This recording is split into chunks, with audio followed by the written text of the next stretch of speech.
ప్రియులారా, బాగున్నారా? దేవుని వాక్యాన్ని క్రమంగా చదువుచున్నారా? ప్రార్థించుచున్నారా?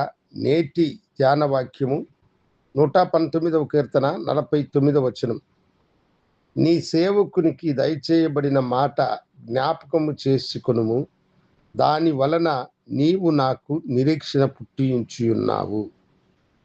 నీ సేవకునికి దయచేయబడిన మాట జ్ఞాపకం చేసుకొనుము, దాని వలన నీవు నాకు నిరీక్షణ పుట్టించున్నావు అని భక్తుడైన దావీదు ఇక్కడ చెబుతూ ఉన్నాడు. దేవా, నీ సేవకుడైన నాకు నీవు దయచేసినటువంటి మాటను జ్ఞాపకం చేసుకో, దాని వలన నాకు నమ్మకమును నీవు కలిగించి ఉన్నావు అని అన్నాడు. మనము ప్రభువు మనకు వాగ్దానం చేసినది మన జీవితంలో నెరవేరడము ఆలస్యమైనట్లయితే మనము మరల ప్రభు సన్నిధికి వెళ్ళి ఆయన సన్నిధిలో దావీదు చేసిన ప్రార్థన వలె మనము ఈ ప్రార్థనను చేయాలి. ఒకవేళ మనము ఇలా అనుకోవచ్చు, సమస్తమును ఎరిగిన దేవునికి ఎందుకు జ్ఞాపకం ఉండదు, మానవుల వలె ఆయన మర్చిపోయేవాడా అని మనం అనుకోవచ్చు. ఆయన మర్చిపోయే దేవుడు కాదు. కానీ దేవుని బిడ్డలారా, దేవునితో మనము సంబంధము కలిగినటువంటి వారమై మనం ఉండాలి.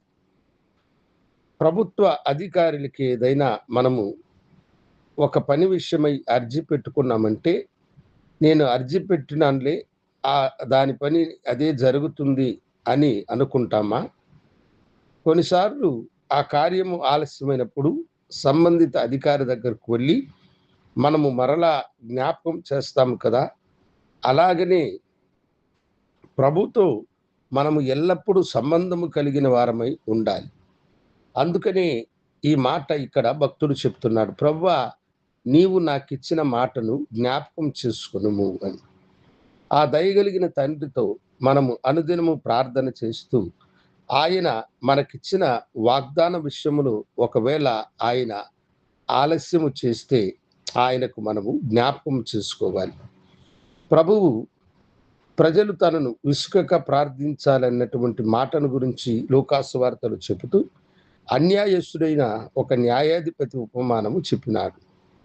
అతని దగ్గరికి ఒక విధవరాలు వెళ్ళి, అయ్యా, నాకు నా వైరికి న్యాయము తీర్చువని పదే పదే ఆయన దగ్గరకు వెళ్ళి ఆయనతో మాట్లాడుతూ ఆయనను విసిగించిందంట. కొన్ని రోజులకు ఆ న్యాయాధిపతి అనుకున్నాడు, నేను దేవునికి కూడా లోబడిన మనుషుడను, అయితే ఈమె పదే పదే నా దగ్గరకు వస్తున్నది కనుక ఈమెకి న్యాయము చేయాలి అని అనుకున్నాడంట. అప్పుడు అనేక సార్లు వెళ్ళినటువంటి ఆమెకు ఆ అన్యాయస్తుడైన న్యాయాధిపతి న్యాయము చేయాలని అనుకుంటుండగా, మీ పరలోకపు దేవుడైన నేను మీకెందుకు న్యాయము చేయను అని ప్రభువు లూకాసు వార్తలో ఆ మాట అంటాడు.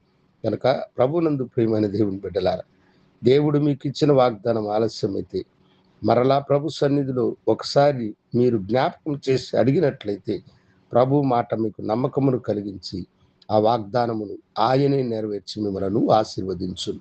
నాతో కూడా ప్రార్థనలో ఏకీభవించండి. గనుడా, నీ బిడ్డలు కోల్పోయిన నమ్మకాన్ని మరలా వారిలో తిరిగి పుట్టించి వారికి మీరు చేసిన వాగ్దానమును నెరవేర్చి ఆశీర్వదించమని యేసు నామమున అడిగి వేడుకొంచున్నాను తండ్రి. ఆమేన్. శుభోదయం. ప్రభు మిమ్మల్ని దీవించుగాక. ఆమేన్.